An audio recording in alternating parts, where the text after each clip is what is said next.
আসসালামু আলাইকুম। যে যেখান থেকে এই মুহূর্তে আমার এই ভিডিওটি দেখতেছেন সবাইকে আন্তরিক শুভেচ্ছা এবং অভিনন্দন। আমি পারভেজ আছি জাপান থেকে। এখন সন্ধ্যা প্রায় 7টা বাজে। তো একটু ফ্রি টাইম ভাবলাম আপনাদের কিছু কোশ্চেনের অ্যান্সার দিই। তো বসে আছি একটা পাহাড়ি ঝর্ণার পাশেই। তো আজকের মূল যে বিষয় টপিকটা সেটা হচ্ছে আসলে আমাদের চ্যানেলে অনেকেই কমেন্ট করে জানতে চাইছে যে জাপানে হ্যান্ড ক্যাশ জবের কি পরিস্থিতি এবং কিভাবে এই জবগুলো পাওয়া যায় এবং আপনার হ্যান্ড ক্যাশের চাহিদা বা ডিমান্ড কীরকম। তা আসলে এই বিষয়টা আসলে যেহেতু সোশ্যাল মিডিয়ায় বলতেছে এগুলো একটু সিক্রেট ব্যাপার, যেহেতু এটা একটা অবৈধ কাজ সরকার প্রতি।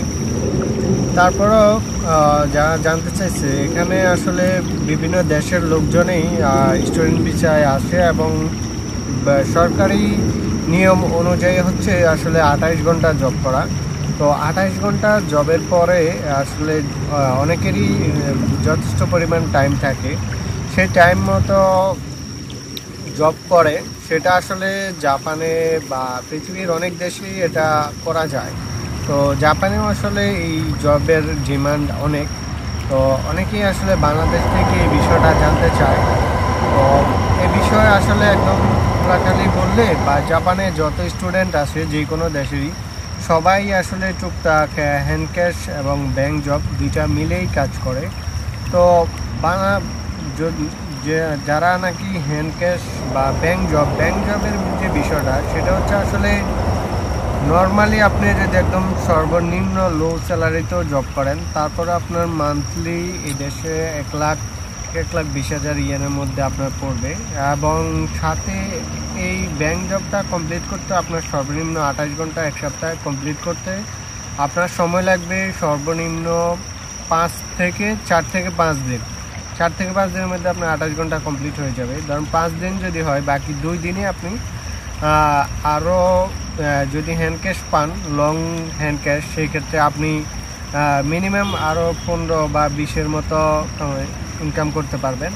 সেক্ষেত্রে অ্যাভারেজ যদি ভালো একটা হ্যান্ড ক্যাশ এবং ব্যাংক জব মিলেই আপনার অ্যাভারেজে 2 লাখ ইয়েন আপনার জাপানে নর্মালি ইনকাম করা যায়, যে কোনো সিটিতেই হোক।